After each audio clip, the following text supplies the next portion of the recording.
жалган жана жасалма отчетторду берүү тажрыйбасынан кетебиз дедиңиз. Мүмкүн бекен? Албетте мүмкүн.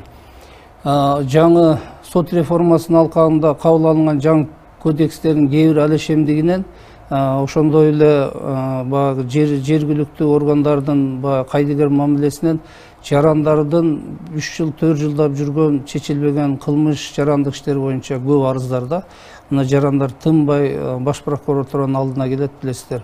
Бул эми баягы депутат кезде көрүп жүргөн көйгөйлөр, ошону колго алып биринчи биз укукту коргошубуз керек да. Ошол иштерди бир түйүнүн чечели деп ошол максатта иш алып барып, ар жуманын 4-чү күнү биз кабыл алган жарандардын бир 40%-ын иш азыр бүгүнкү күндө чечилип калды.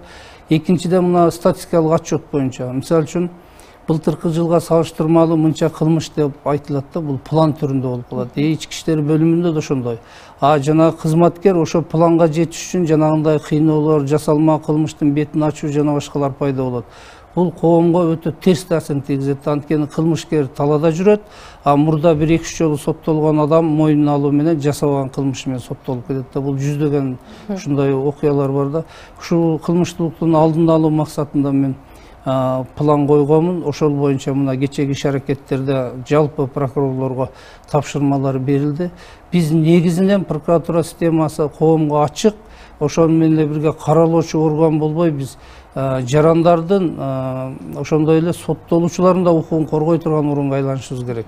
Бул деген сөз жана мыйзамдын так бирдей аткарылышына прокуратуранын укугу ушундай болуш керек да.